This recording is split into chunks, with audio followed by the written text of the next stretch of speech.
to doing. Hi, guys. Hi, everyone. We're just getting set up right now, so just bear with us. Yeah, for just a second. give us one moment. We're trying something new today. We're trying to be innovative here. Innovative. Or work. Okay, then why don't we'll go live on your Facebook and we'll go live on my IG. Sounds good. Okay. Okay. Hello, everyone. Hi, guys. Thanks for joining in on our surprise show today. Well, I guess it wasn't that much of a surprise. Well, but we announced it yesterday. Because of me, I have a big mouth. Can't help it. I'm gonna when I die, if anybody was to ever dissect my brain and the secrets that are in here, I'm telling you. So I don't tell her them. I can keep a secret sometimes. She knows I'm playing. I know. We are, okay, so we have to tell you guys, thank you so much for joining us on Friday. Yeah, we know that everyone is probably super excited for the weekend and don't want to hang out with us, but I'm Christina Sundari. And I'm Shikha Sharma. Today's episode is going to be about colorism. Part two, yes. Because we got a lot of really great responses from you guys the last time we talked about colorism. We focused mostly on its effects in the South Asian community, but after we spoke with a lot of you guys that were not just South Asian, but a lot of people that were of many different races, we realized that this is an issue that really affects more than just South Asians. So we thought that it would be really good for us to talk about it again and maybe give you guys a little bit of history and see where the conversation goes. So we have something really cool to tell you first. So when we started ClassyGlam, Christina and I went back and forth should that just be our thing? Should we just start ClassyGlam and start all over again and just kind of merge our brands? And finally we decided, you know what, let's stick with Classy and Wham Bam Glam and just kind of take it from there. But we have gotten so many people after our videos who are like, where do we watch your videos? Where do we watch them? Where do we watch them? And we understand that our Facebook feed and our page gets kind of overloaded post a video because so much goes on, right? So Wham Bam Glam and Classy have come together and we are formally ClassyGlam now on YouTube. Woohoo! We're official now, you guys. Totally official. We have started a YouTube channel. All of the videos till date are available on that channel. We are going to link it for you at the end of this video. So if you have missed any or if you are too lazy to go through our feed, which we completely understand because we're even lazy to go through our own feed, we are going to link. Don't lie. Okay. Well, I'm a little lazy to go through my feed.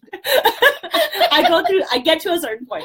So we're going to go ahead and link the YouTube videos, the YouTube link for you, and everything is up there. So if you've missed anything or if you want to rewatch something, it's all there for you guys. Yeah. And from this point forward, you can find every video we do on Facebook and also on YouTube within the same hour or two, we will be posting it. Okay, guys? Yeah. So that's our good news.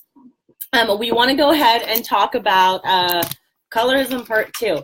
This topic is so intense. And thank you so much, Shikha. Thank you, guys. This was a big deal for us. We really had to think about it. Should we start YouTube now? Where's this going? And we just realized we feel so fortunate we actually do have the viewership that's asking for it. We keep getting questions from you guys on where you can find our old videos. People have been asking, where can I find your fitness video? Yeah. That was our second video. And I'm like, scroll down. Yeah, I don't know. A lot. That was 8 weeks ago. Yeah, I think this so was our long 8th ago. video or something. So. Yeah, so it's been really, really rewarding, seeing you guys, not just tune in, but also participate. Yeah. We really love engaging with you guys and answering questions. And, we both understand that everyone's got such busy schedules. And, of course, everyone has lives. And it's hard to tune in, especially in the middle of the day because a lot of you guys have to be at work. And so. Shithal, thank you so much. She's like, hi, girls. Love your guys' goofiness. You didn't see us before this show.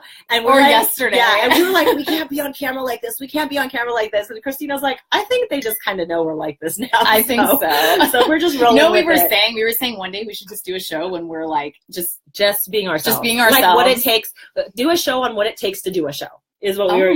That's kind of where we were. You guys would be surprised. Whenever we have phone calls and we're trying to plan out the content and we're trying to figure it out, what do we want to talk about? And what do we want to cover?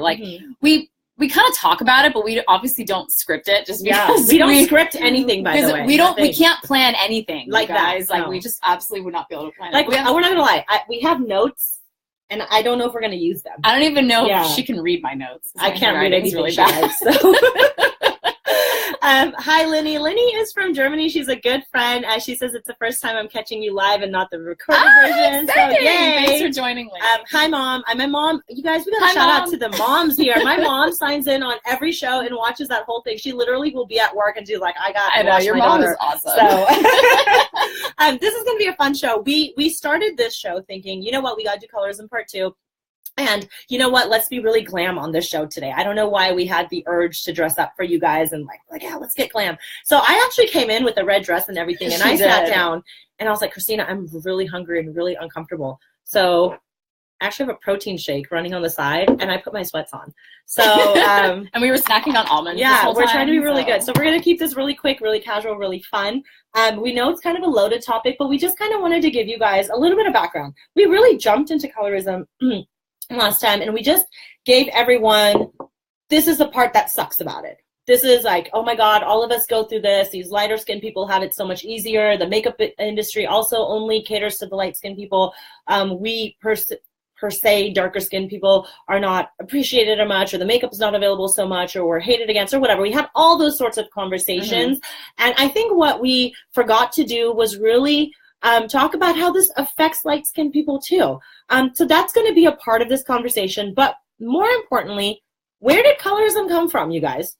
Does anybody have any idea? Does anybody have any thoughts on where you think this topic or this whole radical idea actually started? Anywhere in the world? We had absolutely no idea. So we thought, well, let's Google it. Let's Google it. So we Googled it, and at least in the United States, the whole concept of colorism comes far back from slavery. Believe it or not. So during the times of the Civil War, when slavery was very prevalent, there was this kind of notion behind white supremacy, right? Actually, white supremacy was even before that. Before that. Yes, but I think it was what we've come to is that it became more prevalent and evident during the times of slavery. Yeah. So it would be seen where if you were African American and you were maybe a little bit on the lighter side, assuming you were intelligent and you were smart and you were able to become educated, they were often given education. They were given a lot more easier jobs than going out in the cotton fields and picking cotton. And a lot of the times they were the ones that were actually given their freedom. Yeah. And it's not presumed that they could. They just presume it wasn't, we think you can because you've proven to us because you're lighter. It was just because you're lighter skinned, we know you can. So that's what it was. So there was actually preferential treatment even during that time, which is unfair and all. That time was no good overall. So I don't even understand how preferential treatment during that time can even be looked upon as really as a positive thing. Right. But the fact is that colorism was playing a role even in the most difficult times. And the only thing I can say is the people who did get out, the people who were able to find education and given freedom, thank goodness for that. But sadly, it was done based on their skin tone, right? Yeah. And think about the really people who were not just because of their skin tone. So that was one thing we figured out. And that's actually in the U.S., but this is a very cool story. In India, because this concept is so popular amongst Indians, and clearly Christina and I are so passionate about it. We were like, where did this start from in India? And anybody I actually spoke to after the show said this all started after the British took over. This all started once the British came in and the whole concept of lightness and dark skin came in. And I was like, really? Did that really just start then?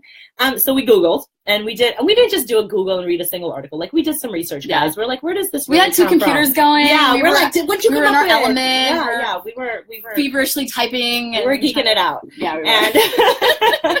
And it turns out that actually in the Ramayana, which is an ancient Hindu script, I guess you would call it, there is a tale in there about a North Indian light-skinned king and a South Indian evil, dark-skinned king.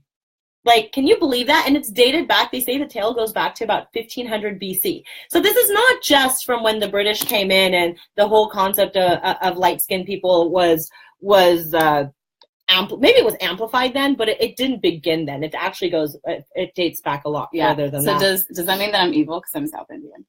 A little bit. We should do a show where we're like duking it out. Yeah. Because she made me eat coconut cream pie yesterday, guys. After I told her I don't like coconut or coconut cream pie. You know what? That's how this relationship works, I guess. Yeah. you just roll with it. Hey, we got cheesecake afterwards. Which you ate.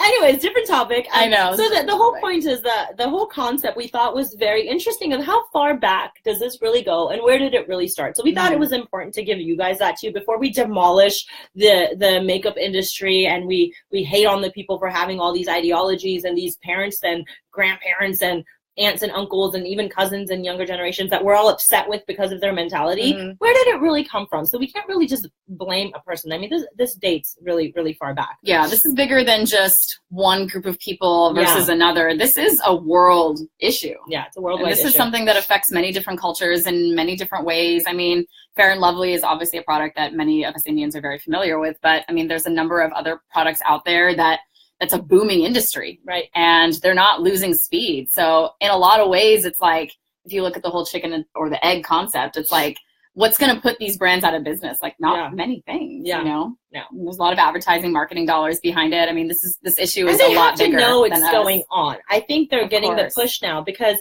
after doing some research, we realized that Oprah and Ilana Van Zant did a life class on this actually, where they interviewed some people on the topic of colorism. And we took some inspiration from that and did our own interviewing. And we came up with a consensus.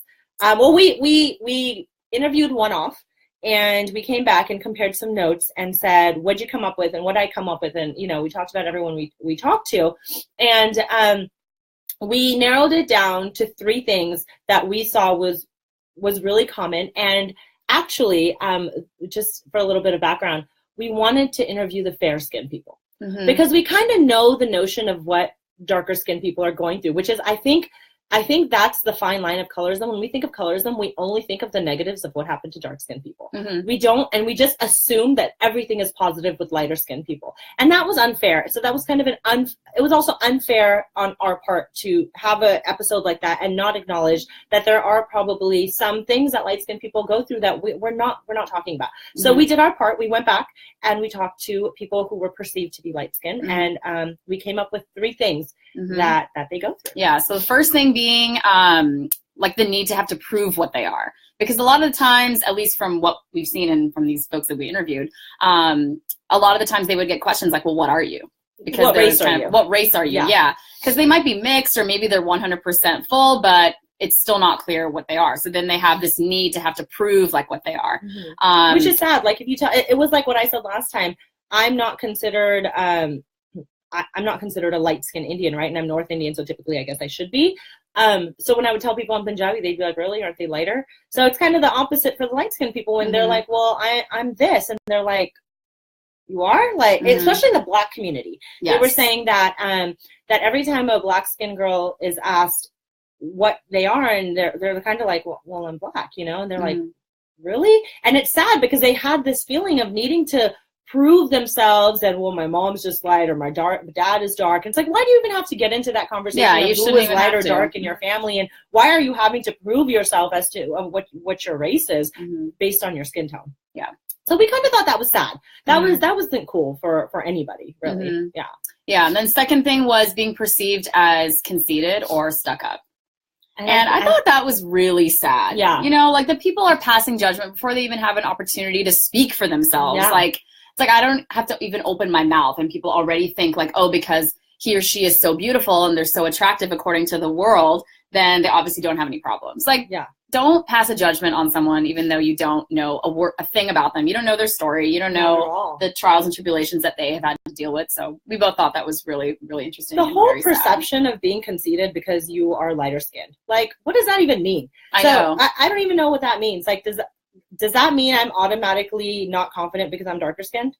Yeah. Right? That's basically what the opposite is, right? That's what they're saying, That's what the opposite is, right? Like, oh, you must not think you're beautiful and you must not be confident because you're darker skinned. But because she is lighter skinned, she must be confident and conceited because she knows she's good looking. Yeah. Like, look at how, like, insane that sounds when you say it out loud, right? I know, like, when right? people actually think like that. Yeah. And it was interesting because women actually went through this. Very nice, beautiful, light-skinned women who were like, people think we're stuck up and we're conceited because we're light-skinned. Yeah.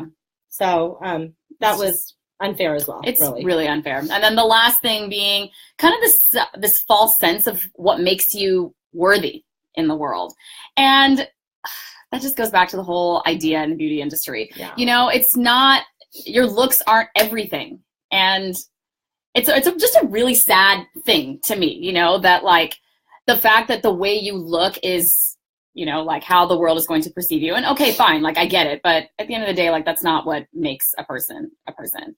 And just kind of going off of these things, I have a personal story that I kind of got inspiration from because we were reading through some article, and there was this interview with this girl, and she was talking about how someone had asked her what she was, and she said, "Oh, I'm South Indian."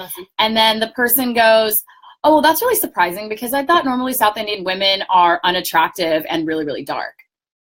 I hope you said, well, your mentality is really ugly. Yeah, because as I was reading that, I was like, oh my God, people have said that to me multiple times. And like, that just sounds so wrong. Like, where do you even think that it's your place to say that to a person? You must be, I'm really used to seeing dark-skinned, unattractive people who are South Indian. Like, okay. Who says that out loud? Yeah, like there's certain so things that mean. you maybe just keep to yourself. I don't know. People are crazy. I don't know. Maybe we need to do a class on etiquette. How do you guys feel about that? Do you guys think we should do like a whole video on basic etiquette? Because I would love to.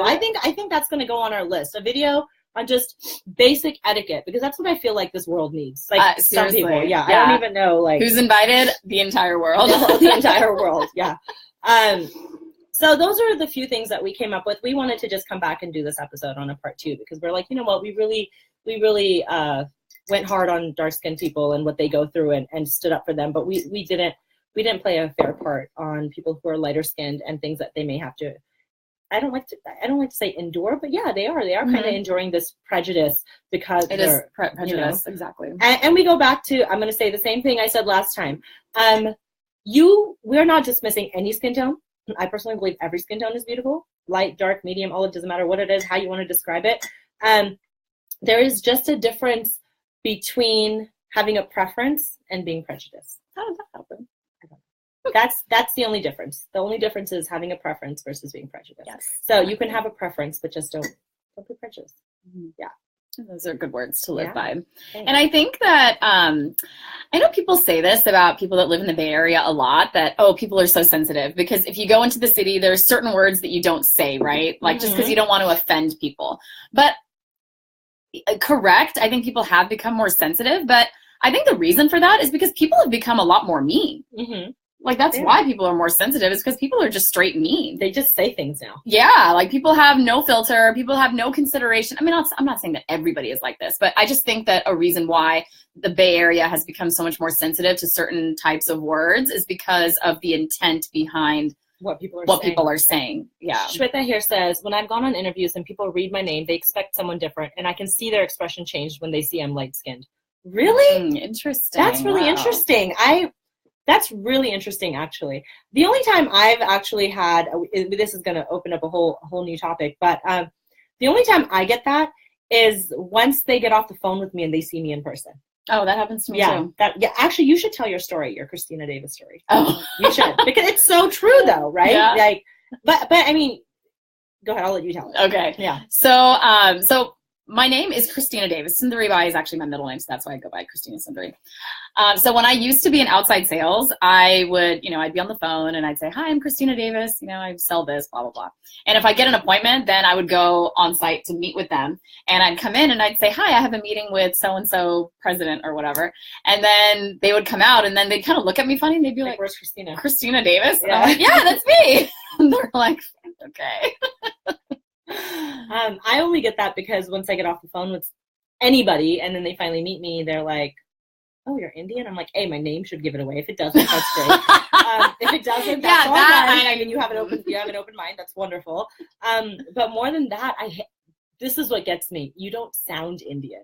Oh, I get that. It's that whole thing of you don't look North Indian or you don't look South Indian or whatever. There's all these prejudices and these like preconceived notions in people's minds about what we're supposed to look like and what we're supposed to sound like and what we're supposed to like behave like and whatnot. But to be fair, we really don't sound Indian. Christina, you're saying the same thing that I'm just yelling about. But listen to how we talk. I mean, I say yeah. I can't even say the word yes. Yeah. That's California. Yeah. That's California. Yeah. You see? We just sound like average California We sound girls. like the basic average. the basic Jane from California. Okay. Yeah. Which I'm proud of, by the way. Yeah. I love being Californian. I wouldn't be anything else. Thank you for keeping me California.